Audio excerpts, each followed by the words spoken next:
ये हमारा जो बायो का टॉपिक है, वनस्पति विज्ञान की शाखा, जो डायरेक्ट आपसे सवाल पूछा जाता है।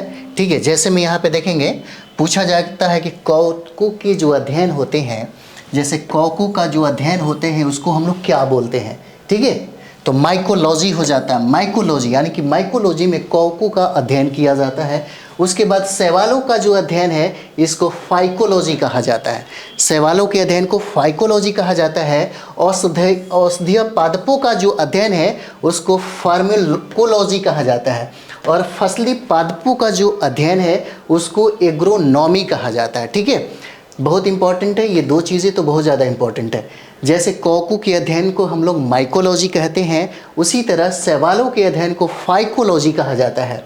और औषधीय जो पादप होते हैं उसके अध्ययन को हम लोग फार्माकोलॉजी कहते हैं। ठीक है, और फसली पादपों के जो अध्ययन होते हैं उसको एग्रोनॉमी कहा जाता है। तो आगे हम लोग देखते हैं इसमें, जैसे देखिएगा बहुत बार पूछा हुआ है ये, आपके बीपीएससी में भी सवाल, और समझिए कि जो उत्तर प्रदेश पीसीएस है उसमें भी बहुत बार पूछा हुआ है। डेंड्रोलॉजी यानी कि वृक्ष एवं झाड़ियों के अध्ययन को, ठीक है, पेन थोड़ा चेंज कर लिया जाए।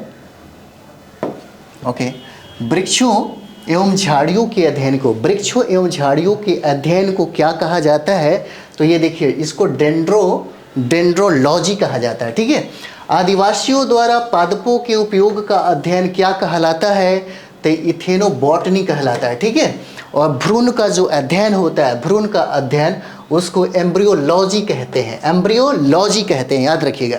ठीक है, एक बहुत इंपॉर्टेंट है हमारा फ्लोरिकल्चर, सजावटी फूलों के अध्ययन को हम लोग फ्लोरिकल्चर कहते हैं। सजावटी फूलों के अध्ययन को फ्लोरिकल्चर कहते हैं। और ये पूछा गया है, बहुत बार प्रश्न पूछा गया है, वायु के साथ जीवों में होने वाले परिवर्तनों के अध्ययन को हम लोग जेरेंटोलॉजी कहते हैं। ठीक है, वायु के साथ जीवों में होने वाले परिवर्तनों के अध्ययन को हम लोग क्या बोलते हैं, जेरेंटोलॉजी कहते हैं। उसके बाद देखिए ऊतकों का जो अध्ययन होता है, ये भी पूछा हुआ है सवाल, हिस्टोलॉजी कहा जाता है। ठीक है, बहुत भी आई है। ऊतकों का अध्ययन जो है हिस्टोलॉजी कहलाता है। देखिए 3-4 मिनट में आप एक एक जो प्रश्न है, जहाँ से बार बार प्रश्न पूछे जाते हैं उसे आप कंप्लीट कर सकते हैं। तो पादप जीवाश्मों का जो अध्ययन है उसको पेलियोबॉटनी कहा जाता है। ठीक है, पादप जीवाश्मों के अध्ययन है पेलियोबॉटनी कहा जाता है। और फलों का अध्ययन जो पूछा गया सवाल है, बहुत इंपॉर्टेंट है। ठीक है, फलों का अध्ययन है उसको पोमोलॉजी कहा जाता है। ठीक है, पोमोलॉजी कहा जाता है।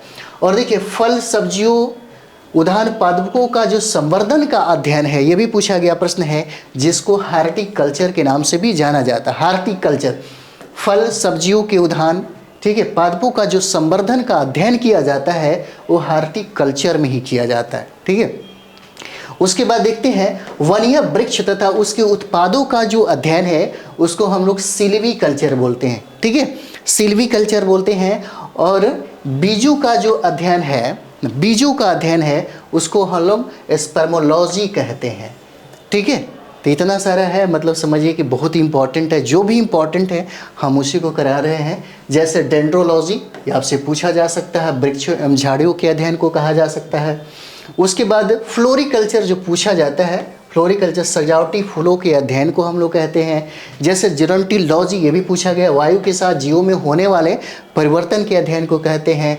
हिस्टोलॉजी, ऊतकों का जो अध्ययन है उसको हिस्टोलॉजी कहते हैं।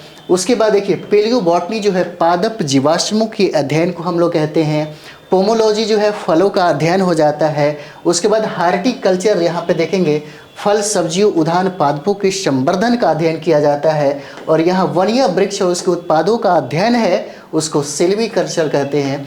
और बीजों का जो अध्ययन है उसको स्पर्मोलॉजी कहा जाता है। ठीक है, ओके।